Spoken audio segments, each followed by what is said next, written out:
You know, some stories, they aren't just about dates and events. They're really about the spirit of a people, a story that gets passed down from generation to generation. And today, we're going to dive into one of those stories, a timeless tale of resilience, defiance, and incredible unity from ancient Egypt. Right from the start, this isn't just a history lesson, it's being presented as a legacy. The way it's framed as a story told to a child is meant to show the incredible strength that runs in their bloodline. It tells us right away, hey, this is about more than just what happened, it's about heritage. So, let's set the scene. We have to go back centuries, to a time when Egypt was facing one of its biggest challenges ever, an invasion that was threatening its very identity. And the invaders were a group known as the Hyksos. Just imagine them sweeping down from the north, this wave of outsiders infiltrating the land of the pharaohs and starting to really assert their dominance over the Egyptian people. The Hyksos set up their capital at Avaris, and their rule was, well, it was brutal. They weren't just occupiers, they were plunderers. They stole food, drove people from their lands, and they intentionally sowed division just to keep control.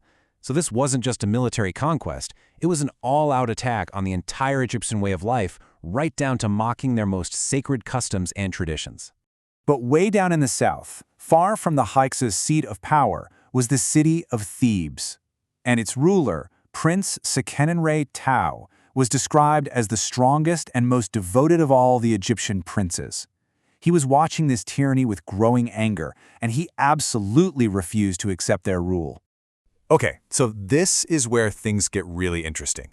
Every great rebellion needs a spark, right? Well, this one came in the form of one of the most bizarre, most arrogant messages in history. So one day, a messenger shows up from the Hyksos king with this complaint. He claims the sound of the hippos in Thebes was keeping him awake at night in his capital city of Avaris. And here's the absolutely insane part. Avaris, the Hyksos capital, was over 700 miles away from Thebes. I mean, come on. There is absolutely no way the king could hear hippos from that distance. The whole complaint was just a ridiculous fabrication. Seqenenre wasn't fooled for a second, of course. He was enraged. He knew this wasn't about some noisy animals. It was a thinly veiled threat, a pure insult designed to test him and to humiliate him. And then, almost as if to make the point crystal clear, the messenger just drops the whole act and reveals the real reason behind this ridiculous message. And there it is. The Hyksos king wasn't worried about hippos, he was worried about Seqenenre. He knew the Prince of Thebes was building up his forces, and this message was a clear warning. I'm watching you. You better back down. Well, this insult, this open threat, it was the final straw.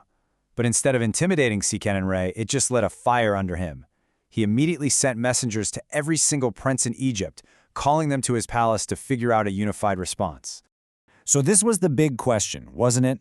Would the other princes who had been divided and weakened for so long, would they finally come together? Would they see this insult to one of them as an insult to all of them? The response was immediate, and it was unified. The Prince of Buto declared that the Hyksos had finally crossed the line. The time for being patient was over.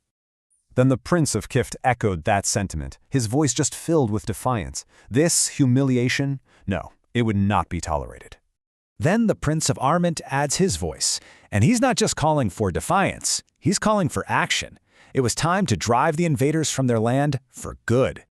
And finally, the Prince of Abydos makes this powerful vow, pledging every single soldier he had to the cause. The Hyksos king's attempt to divide and intimidate, it had backfired spectacularly. He had accidentally created a united front, now dead set on reclaiming their nation. And you see, this whole story of the prince's defiance, it connects right back to a core theme in our source text, which is the fundamental character of the Egyptian people. They're described as being unbreakably strong, more steadfast than mountains, and harder than steel. It's this inner resolve that has allowed them to endure through every single invasion and hardship. And that really leaves us with a final thought, doesn't it?